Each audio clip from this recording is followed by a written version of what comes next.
Hello everyone, welcome again. In this session, we study about the present perfect continuous tense. The present perfect continuous tense refers to an action, event, condition that started in the past. Present perfect continuous tense में क्या होता है?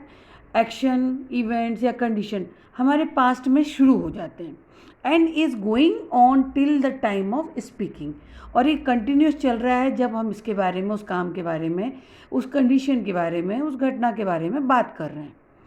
Sentence in the present perfect continuous tense usually carry an indication of the duration.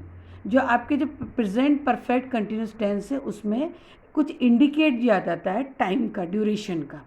For जैसे example लीजिए, for 20 minutes, for 2 hours, since 2 months and so on.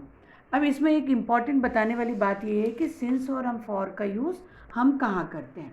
Since is used with point of time. जब हम किसी चीज़ को fixed point of time पे बात कर रहे हैं तो सिंस का यूज़ होगा. The time when the action started. Suppose 9 a.m. since 2001, since Monday, these are.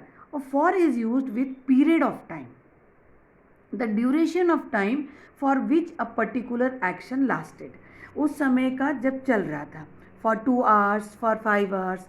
अब यहाँ पर कुछ एग्जाम्पल देखिए. Amit has been studying since 5 a.m. यहाँ पे फिक्स टाइम है कि अमित सुबह 5 बजे से पढ़ रहा है. Second, I have been waiting for you for 2 hours. मैं लगभग 2 घंटे से आपका इंतज़ार कर रहा हूँ.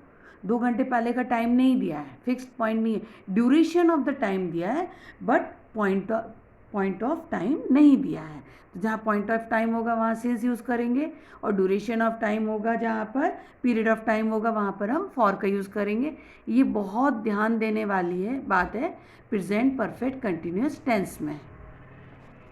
Now the usage of present perfect continuous tense. Now the first where we use the present perfect continuous tense is to describe an action that begin in the past and is still continuing. Past में शुरू हो गया और अभी भी वो काम चल रहा है. They have been staying in the village for a long time. वो काफ़ी लंबे समय से विलेज में रह रहे हैं, मतलब पास्ट से ही काम होते हुए अभी तक कंटिन्यू है. It has been raining since last night. हमारे पास फिक्स्ड है, पॉइंट ऑफ टाइम है, पिछली रात से पानी कंटिन्यूस गिर रहा है. पास्ट से हम कंटिन्यू प्रेजेंट में आ रहे हैं. टू एक्सप्रेस, सेकंड कंडीशन अपनी, to express an action always completed but whose effect is still continue. वो एक्शन जो हमारा हो चुका है लेकिन उसका अफेक्ट हम पर अभी भी कंटिन्यू है. I have been running around for the job all day. मैं नौकरी के लिए दिन भर भागता रहा था. And am tired now. लेकिन उसका अफेक्ट क्या हो रहा है? अब मैं थक गया हूँ. दिन भर काम किया, that is the past tense job के लिए, और अभी वो थक गया, ये अफेक्ट भी दिखाता है. Now the third condition, to express an action that finished just a while ago. उस एक्शन को भी एक्सप्रेस करता है जो कि ये काम बिल्कुल अभी ख़त्म हुआ है. Ramesh have been watching TV. He has stopped watching now. अभी उसने देखना बंद कर दिया है, उसका देखने का काम ख़त्म हो चुका है, अभी टाइम ऑफ स्पीकिंग नहीं चल रहा है. Now the structure of present perfect continuous tense. इसका फर्स्ट रूल है, the rule of affirmative sentence है, subject plus has have plus been, verb का फर्स्ट फॉर्म आईएनजी, सिंस और for plus time and object. आपको यहाँ पर दिया है, जैसे कि हमने पहले भी परफेक्ट टेंस में यूज़ किया है कि ही शी इट के साथ और सिंगुलर के साथ हैज़ यूज़ करेंगे, और आई वी यू दे प्लूरल के साथ हम हैव यूज़ करेंगे. वही रूल यहाँ पर भी फॉलो होगा. देख लीजिएगा, जैसे कि he has been sleeping since 6 o'clock. यहाँ पे टाइम हम सिंस जब बोलते हैं और क्या कुछ भी टाइम बोलते फॉर बोलेंगे तो टाइम ज़रूर देंगे. He has been sleeping since 6 o'clock. She has been sleeping since 6 o'clock. Now you have been running for 2 hours. We have been running for 2 hours. Okay. Now come to the negative sentence. In negative sentence we use not after the helping verb has और have. इसका structure रहेगा subject, then has और have, not, been, verb first form with ing, since और for, then the time. He has been, he has not been, has और have और been के बीच में नॉट का यूज़ करेंगे। जैसे ही शी के साथ हैज़ लगता है, she has not been watering the plant for 1 week। I, we, you, they plural, have not been looking for you for 2 hours। We have not been looking for you for 2 hours। हम पिछले 2 घंटे से हमने आपको नहीं देखा है। तो यहाँ पर लगभग समय की बात हो रही है, पीरियड ऑफ टाइम की हो रही है, तो हम फॉर का यूज़ करेंगे। नेगेटिव है तो नॉट का यूज़ करेंगे।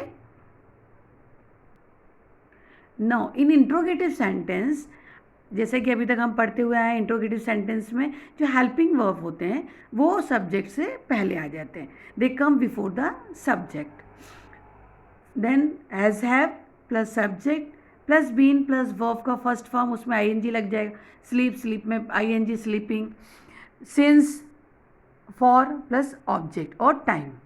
Then it is compulsory to use the question mark, it is very compulsory. Have you been sleeping since 8 o'clock? क्या आप 8 बजे से सो रहे थे? Has the grandfather not been taking his medicine? क्या उन्होंने अपनी मेडिसिन नहीं है? Has he not been living in this house for a long time? Have they been playing football since morning? Have they been running for 2 hours? Has it been raining since last night? यहाँ पर आपने देखे कि interrogative sentence जिसमें question mark is always compulsory. Let's see some example of WH family, और we also called it double interrogative. जैसे कि हम जहाँ YH क्वेश्चंस आते हैं, what has been happening in the office? Why have we been waiting for Ranjit? These are the some example of our double interrogative sentence of Y family sentence. Or there is one also negative sentence, has he not been living in this house for a long time? Where we use the not, then it is a negative interrogative sentence. I hope you better understand the present perfect continuous tense.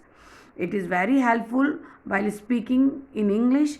तो आपको ये समझ आया होगा। और बाकी present tense के आप अगर मेरे वीडियो देखना चाहें तो डिस्क्रिप्शन बॉक्स में देख सकते हैं। If you like my video then please like it, share it and subscribe it. Thank you.